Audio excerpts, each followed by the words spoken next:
지난 주말에 있었던 광군제, 중국 최대의 소비 시즌이지만 실제 성적표는 그다지 좋지 않았다고 합니다.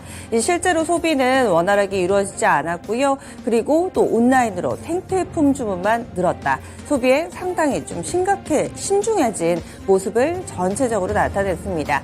미국도 이제 11월 말쯤 되면은 블랙 프라이데이를 시작으로 해서 상당히 많은 연말 소비 시즌이 시작될 텐데요. 이 상황 속에서 기대보다는 우려가 조금 더 크게 작용하고 있습니다. 전 세계적으로 경기 침체에 대한 두려움이 점차 커지고 있는 상황인데요. 실제로 우리 주변을 보더라도 이 외식 물가 많이 올랐습니다. 장바구니 물가도 많이 오른 가운데 점점 더 삶이 팍팍해진다라는 이야기들 쉽게 들을 수 있습니다.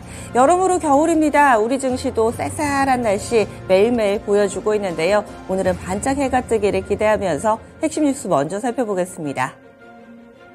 간밤 미국 증시입니다. 뉴욕 증시 혼조 양상으로 거래를 마쳤습니다. 사실 실제로 미국 증시 투자하시는 분들은 약간은 걱정하는 월요일이셨을 겁니다. 왜냐하면 지난 주말 동안에 무디스가 미국의 신용등급 전망을 하향 수정했기 때문인데요. 하지만 그럼에도 불구하고 잘 버텼다라는 평가들을 받고 있습니다. 이런 여러 가지 소식보다는 앞으로 금리 인하를 언제 할까 여기에 더욱더 기대를 하는 모습인데요. 그러면 자세하게 보겠습니다.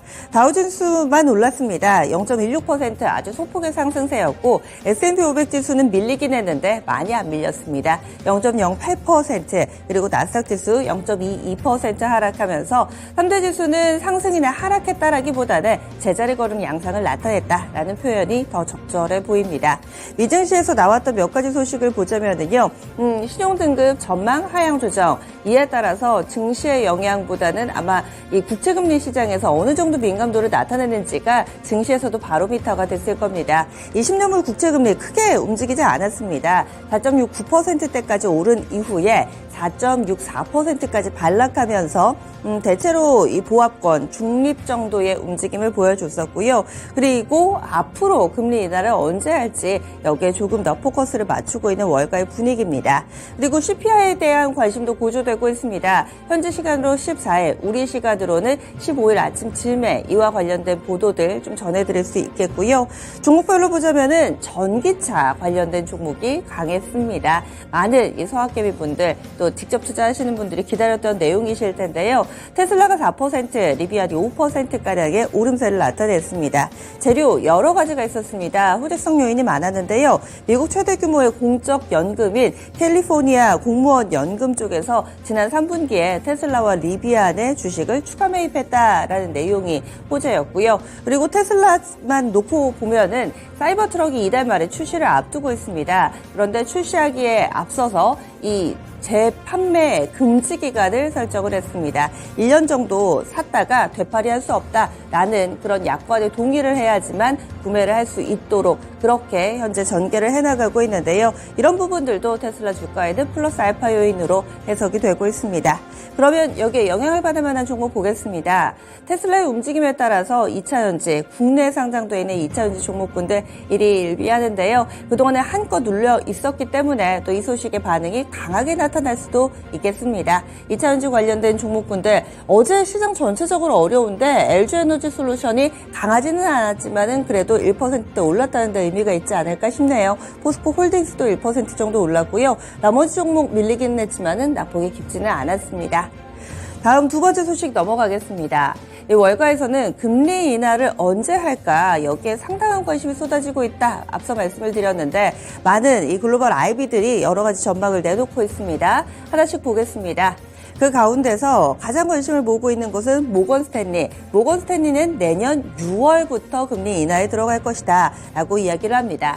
보수적으로 보는 쪽은 골드만삭스인데요. 골드만삭스는 내년 4분기부터를 예상하고 있습니다. 그리고 그 인하 폭에 있어서도 상당한 차이를 가지고 있습니다. 모건 스탠리 같은 경우는 꾸준히 내려서 결과적으로는 3%포인트가량 크게 내릴 것으로, 그러니까 최종적으로는 2% 초반대까지 금리가 내려갈 것으로 내다보고 있습니다. 골드만삭스는 1.75%포인트, 그러니까 이 모건 스탠리가 이야기하는 것의 한 절반 정도만 내릴 것으로 보고 있습니다. 자세하게 보자면은요, 이 모건 스탠리 같은 경우는 2024년 6월, 그러니까 내년 6월에 금리 인하를 시작해서 9월에 또 인하를 하고요. 4분기부터 모든 회의에서 계속 인하를 해서 10번 이상 금리 인하가 이루어질 것으로 내다보고 있습니다. 그렇게 되면 2025년 내후년 말쯤에 미국의 기준금리는 2.3%대로 내려가게 되는데요. 모건 스탠리는 이런 그림을 그리고 있습니다. 왜냐하면은 미국이 아직은 경기 침체에 빠지지는 않았지만 경기가 상당히 둔화해서 예상보다 더 큰 규모의 금리 인하가 이루어질 것으로 예상된다. 모건 스탠리는 이렇게 이야기를 하고 있습니다. 지금 당장은 경기가 괜찮아 보이는데 꽤 오랜 기간, 꽤 깊게 경기가 안 좋아질 것이기 때문에 금리를 조금 더 파격적으로 인하해야 된다라는 게 모건 스탠리의 시각이고요. 골드만삭스 같은 경우는 내년 4분기부터 금리 인하가 시작될 것으로 내다보고 있습니다. 그때 0.25%포인트 금리 인하를 단행하고 2026년 중반까지, 그러니까 금리 인하를 시작해서 진행되는 기간이 이 모건 스탠리보다 조금 더 늦습니다. 2026년 중반까지 전체적으로는 1.75%포인트 정도 인하할 거다. 0.25%포인트씩 내리게 될 경우에는 7번 정도 내린다. 이렇게 생각을 하시면 되겠습니다. 따라서 2026년 중반쯤에 이 목표 금리에 도달할 것이다. 라고 내다보고 있습니다. 가장 긍정적으로 가장 빠른 기간, 이른 기간에 이 금리 인하를 전망하는 쪽은 UBS입니다. UBS는 이르면 내년 3월부터 이 금리 인하가 시작될 것이다. 이런 전망을 내놓고 있는데요. 아직 월가에서는, 그리고 불과 얼마 전에 파월 의장이 금리 인하 검토 안 하겠다라고 했음에도 불구하고 미증시 그리고 월가에서는 이미 금리 인하 시기에 대한 논의가 상당히 활발하게 진행되고 있다는 점, 이 점도 상당히 눈에 띕니다. 다음 소식 넘어가겠습니다. 엔비디아가 새로운 생성형 AI 칩 공개했습니다. H100의 다음 버전, 업그레이드 버전이 H200을 이번에 내놓은 건데요. H200 같은 경우는 챗GPT 개발사인 오픈AI의 최신 LLM, 그러니까 언어 모델이죠. 이 LLM인 GPT-4 훈련에 적용되는 등 전체적인 세계 기업들을 고객으로 확보하기 위해서 여러 가지 경쟁력을 갖춘 것으로 알려지고 있습니다. 지금 현재 사용되고 있는 H100 같은 경우는 한 개당 가격이 25,000달러에서 4만 달러 정도 됩니다. 우리 돈으로는 4천만 원에서 한 6천만 원 사이 정도, 하나당 가격이 그렇습니다. 이 정도로 좀 보시면 될 것 같은데요. 보통 이 LLM, 그러니까 언어 모델을 하나 구동하는데 수천 개의 이 칩이 쓰인답니다. 따라서 어느 정도의 부가가치가 있고 어느 정도의 규모의 산업인지는 감이 오실 텐데요. 그것의 업그레이드 버전 H200이 이번에 나오게 된 겁니다. 그냥 모양으로 보시면 이건데요. 아직 가격은 알려지지 않고 있습니다. 내년 2분기에 출시할 예정이고요. 조만간 나오는 경쟁사 AMD의 이 MI300X와 경쟁할 것으로 알려지고 있습니다. 생성형 AI 시장 더욱더 빠르게 업그레이드 되고 있는데요. 국내 관련된 종목 정리해 보겠습니다. 중소형주를 좀 묶어봤습니다. 제이시언 시스템즈 7% 정도 어제도 올랐고요. 아이크래프트, PC디렉트, EM텍, C랩 등의 종목이 관련해서 묶이고 있습니다. 다음 소식 넘어가겠습니다. 국내에서 최근 들어 반도체 소부장 여러모로 홍역을 앓고 있습니다. 오늘 14일이고요. 내일까지 이 분기보고서 내야 하는 날인데 이를 앞두고서 상당히 좀 여러 가지 잡음이 나오고 있고 공교롭게도 잡음이 나오는 종목군들이 대체적으로 반도체 섹터에 집중되어 있습니다. 상장한 지 얼마 안 된 종목 파두, 현재 시총은 1조 원가량 됩니다. 그런데 매출이 3억밖에 안 나오면서 그 노이즈의 주인공이 되고 있는 상황인데요. 이와 관련해서 금감원이 조사에 착수했습니다. 여기에 상장사 NH투자증권 그리고 공동주관사인 한국투자증권의 상장 심사 당시 제출한 실적이 적정했는지 살필 계획이라고 금감원 측에서는 밝혔는데요. 어떻게 하면은 이렇게 시총 1조짜리가 매출이 좀 적게 나올 수 있는지 그 내막에 대해서 들여다볼 것으로 알려져 있습니다. 매출이 전년 대비해서 거의 100% 정도 줄었습니다. 반토막 났다라고 보시면 되겠는데요. 반토막이라 하더라도 전년도에 한 6억짜리였으니까 사실 실적이 잘 나오던 기업은 아니었습니다.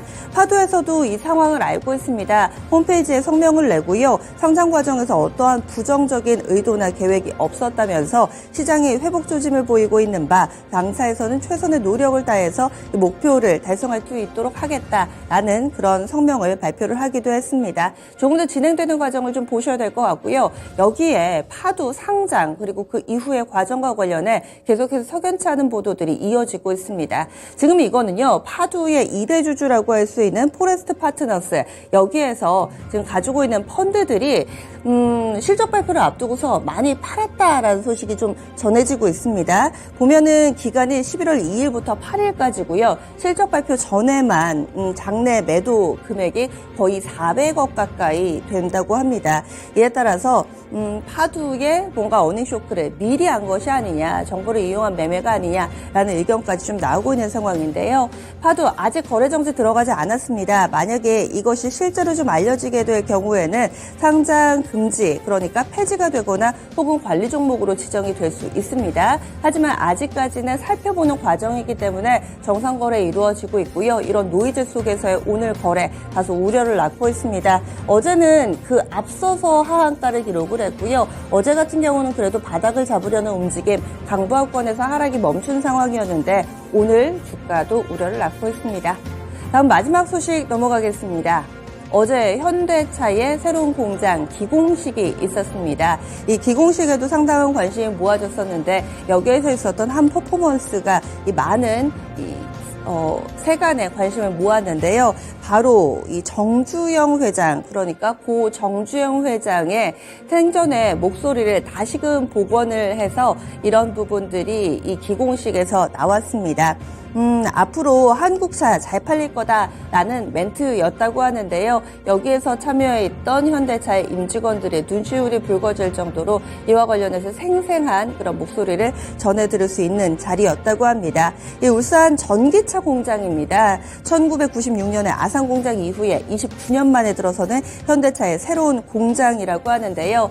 54만 제곱미터 부지랍니다. 상당히 큰 규모고요. 2조 원가량을 들어서 연간 20만 대를 양산할 수 있는 규모로 하겠다. 그리고 2025년 완공을 목표로 하고 있습니다. 여기에서 여러 기자들이 요즘에 전기차 안 팔리는데 이렇게 드라이브를 걸 수 있냐라고 이야기를 했을 때 정의선 회장이 전기차가 이 시대적 흐름이라는 것은 분명하기 때문에 투자에 있어서는 계속해서 이어가겠다. 어떤 식의 조율도 하지 않겠다라고 이야기를 하면서 전기차 시장에 대해서 계속해서 박차를 가하겠다라는 의지를 나타내기도 했습니다.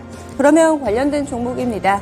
현대차 그룹주들 계속해서 전기차 시장 앞으로 승승장구할 수 있을지 관심이 모아지고 있는데요. 요즘 들어서 현대차 그룹주 같은 경우는 시장에 큰 관심을 받지는 못합니다. 어제도 다소 좀 지지부진한 주가 움직임의 제자리 걸음 양상이었습니다. 이렇게 해서 핵심 뉴스 알아봤습니다. 오늘도 개장은 증권통과 함께 하시죠.